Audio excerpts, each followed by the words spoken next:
All right, guys, good evening. So I'm going to start this video. Welcome, by the way, this is Ed, 11 Tenths Racing with the 95 M3, aka Big Blue rebuild. So I am going to start this video by doing a quick overview of something that I had actually completely filmed to do. So this should be episode 4. It's actually going to be episode 3. Because I did such a bad job recording episode 3, I'm not even going to try to put it up. Basically, I used this GoPro as my head mount camera, and I plumbed a flex fuel sensor into the vehicle, Link ECU flex fuel sensor, and I had the angle of the camera slightly too high, so the entire time you see just beyond my hands and what I'm doing. And I tried to find enough footage, and it got to the point where it was just, yeah, this is going to be bad. So I am not going to release that. Again, new at this, learning lots of fun things. One of them is you should check your camera angle before you start recording. So, nonetheless, though, let's grab this guy here.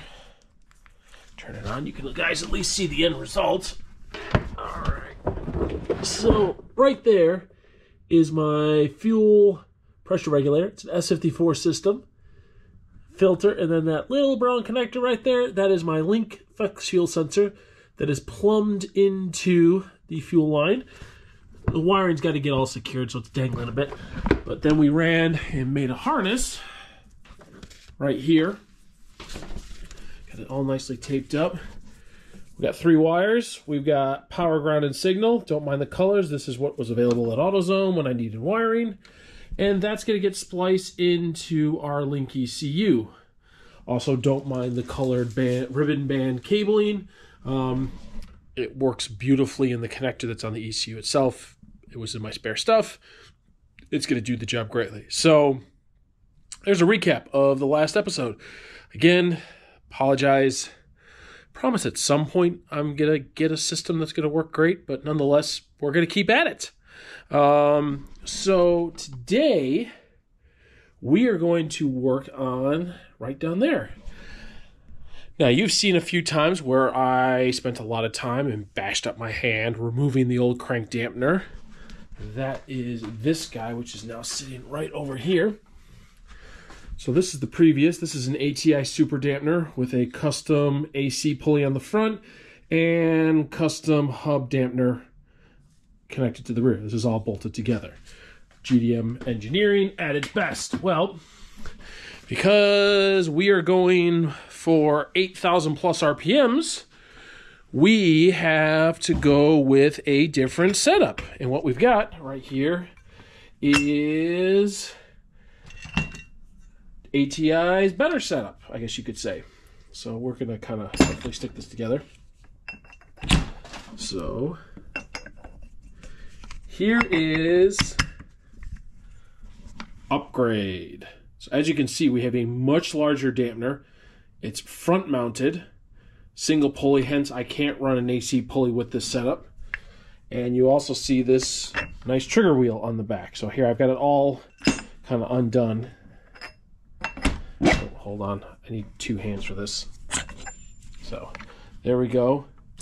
So here is the actual ATI dampener. So this is an off-the-shelf item that you purchase from most performance stores. Here is the custom crank hub piece.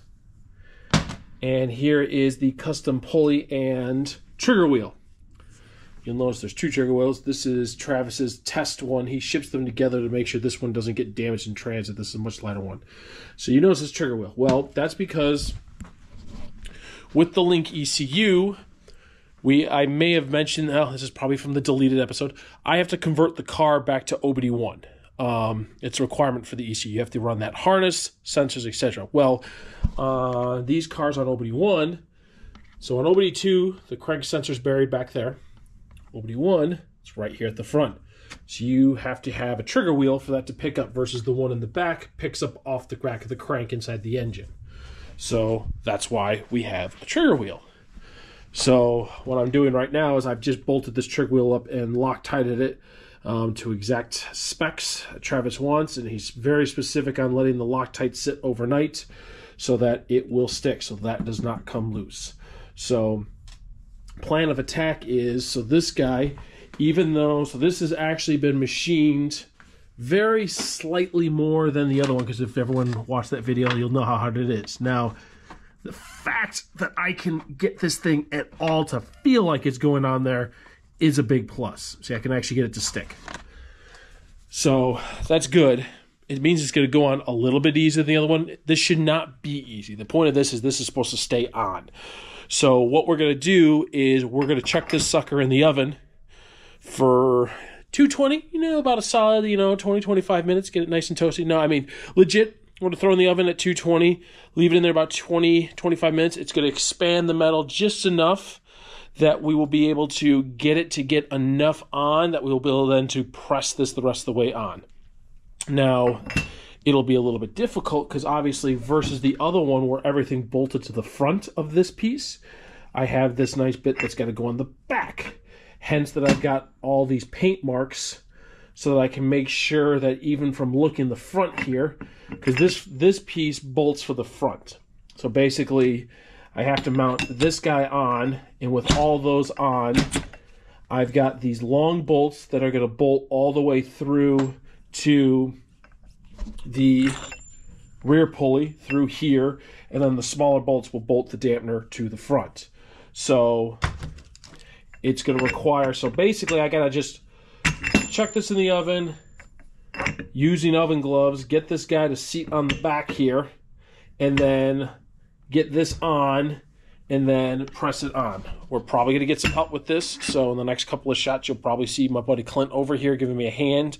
But once this is on, then bolt this sucker together, and that's a big performance piece. So again, purpose of this, some people a couple of guys that I've talked to are like, this is overkill, this is overkill. Well, when I first put this engine together and I originally ran this setup, I was redlining about 7,350 RPMs, 7,350. And I was on a stock front crank hub, brand new crank bolt, torque to spec 225. By the end of a full season of autocrossing driving this, I had the bolt back out and had the crank bolt come loose. It actually caused the crank to walk a little. It damaged my clutch. It gnarred up the keyway a little bit. Luckily, we were able to smooth that out. But in the whole summer, too, the engine had a lot of vibrations. It was not, it felt weird. I went with that original dampener. All of that's gone. So I'm a firm believer that if you're going to increase the revs of this engine that were never meant to go past 6,500, 6,700 RPMs, you need that. Because again, push comes to shove, this motor, the S52, the US spec S52, is just a bored out cammed version of an M52, which is the econo motor. It's not the race motor like they had in Europe. So it was never designed to do true high performance things. It can, which is the whole point of this project, to show that it can, but it doesn't right now. So you need these other upgrades to support being able to go to these RPMs. So yeah, next thing on, we're going to be, I know this has been a ton of chitter chatter, but I think it's stuff that's informative. And again, this is a build that not a lot of people do. So I'm trying to give as much information as I can on it. So again, next scene at this point will be us chucking this thing in the oven, getting it to spec, and then starting to feed it on. So we will see you guys in a bit. All right, guys. So quick clip. I'm not going to show while I'm doing this because it's risk of injury, but I'm about to try to install my new crank dampener. So I'm got the adapter right now, toasting the oven. About 6 minutes left. And that's purely just because from factory, it barely sits on the end of the snout. So we're heating it up. Got it at like 220, been in here for about 20 minutes. Get it up to about 220-ish degrees. Just get it to expand it up so I can get it on. So if all goes well, my next clip is going to be with this mounted on the engine. So wish me luck. I have done this before. I did this with the old one. This one should smooth on. So pretty much I'm going to try to get it to seat as initially as I can. And then the rest of the way we're going to crank it down with the crank bolt. So again, I'm going to let you guys go. Hopefully in about, like I said, 6 minutes time, I'll be sticking this on the car, and the next clip you'll see is with it partially on and us getting ready to torque it down. Wish me luck. Okay, we have switched to my helmet cam, and as you just saw, have my phone, because officially, like I said, I ruined the last video by not having this camera at the right angle on my head. But as you can see, we got the crank dampener on. Now this did require, so again, I cut, last scene you saw was this thing in the oven, and I got it, I had to get it to about a temp of 69 degrees. Now, what I've discovered is every crank's a little different. Travis, who makes this, said that at 270, this slid on his S50 crank, no problem. Every crank's a little different, but at 370, I was able to get it about 1/4 of an inch on. Then I used an old crank bolt with just a thin washer on it to seat in there, and then I was able to push it on really easily. You want to make sure, though, big thing, make sure the crank's clean. What I like to use is, they make bigger ones of these, but I just hit it with a little bit of 120 on one of these flapper wheel discs. I think it took a couple little burrs off, made things easier. So now, what we got to do is finish assembly. So again, this is his Pro race dampener. Now what he's done is, you can see we've got these white paint marks. He balances this, and I made this mark here so I would know. So essentially what we're gonna do is this guy is gonna go on right there, and I'm gonna make sure that lines up right there, and that's gonna line up there. So that's our business. Now we got to run all our bolts through it, and we've got a pretty nice dampener. So again, you can see it briefly here. I actually may put a little washer, step this up. It is really close to that trigger wheel. But again, here's the trigger wheel for the OBD1 style sensor. Make sure you let him know when you order one of these kits what you've got, because he'll send that. So we got 2 style of bolts. Don't mind these. These were to my puller. We've got the one style here. This bolts the hub to the crank, and then we've got these 3 guys right here, and I use that to, when I had to re-pull this thing off.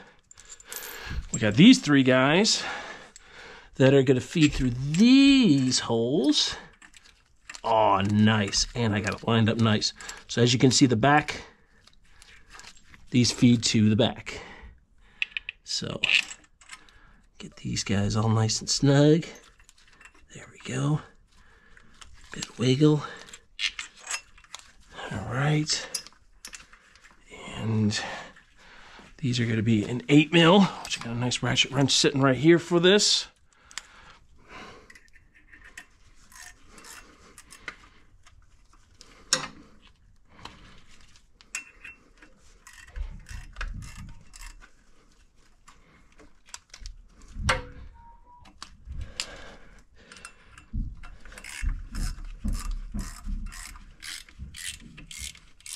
Now, I'm not going to go super tight right now.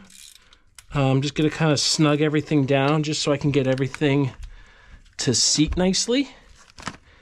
And then we're going to torque everything down.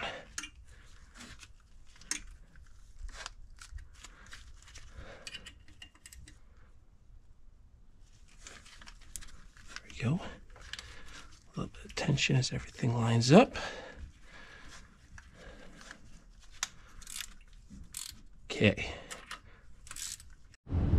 Okay, quick resume.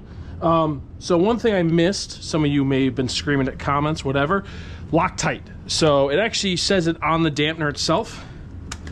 You want to Loctite. I recommend blue Loctite for these bolts, or you could do red, just a dab. And then 16 foot-pounds. I already did the 3 back ones. So now we're just gonna... It's 1,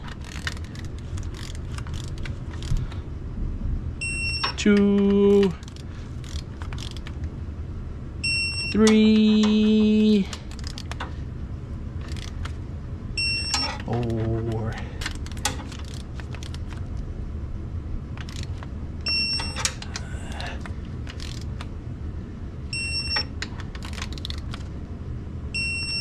I just like rechecking. Because again, as you go around,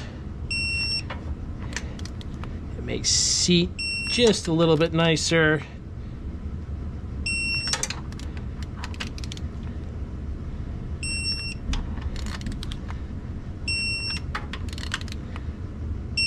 There we go. And there's our dampener. So one thing I'm gonna do, because I did already pop this thing out of gear, so we can actually turn this thing over a little bit. And let's see here. How are we looking? So take this guy, stick this man down here. Oh, you know what? Shoot. I'm gonna need the deep boy. Cause oh, I know exactly where it is. I swear I do. Okay.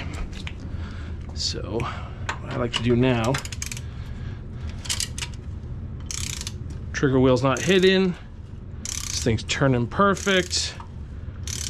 We're in business, guys. So there's kind of a little quick video on GDM Engineering's ATI race hub. It's pretty badass. I'm super excited. Actually, though, I'm gonna do one quick thing right now. You and I are gonna do a quick look. So sitting right behind us is my Turner underdrive water pump. Perfect. That will work. So yeah, as you can see, underdrive pulleys with that guy. Ooh, that's gonna be fun putting a belt on. That is for sure. But we'll make it work. And that's kind of fun because that's installing something. And lately, it's been a lot of taking stuff off. So quick preview too of something else that arrived today. One of the things that we have talked about, myself and Travis, is again high revs oil pressure.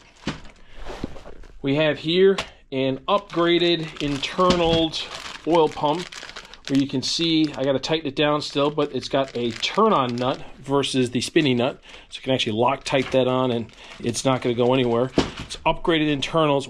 I'm actually going to pop this thing apart because I want to shim the spring. We'll go into more detail on that later, but basically what that does is raise the pressure because, again, we're anticipating in the upper 7-8K rev range, we're going to want a bit more oil pressure up there. So that's a future video. Again, appreciate it, guys. Hopefully this video is slowly starting to come together a bit better. I know, again, I'm jumps day to day, things like that, but we're getting there. And more importantly, this engine's getting there, and it's getting one more step closer to going to the moon and being pretty badass. So, this is Ed, Love Intense Racing, Instagram, Facebook. Hit me up, comment, subscribe, all those fun things, and we'll be back with the next video. Thanks.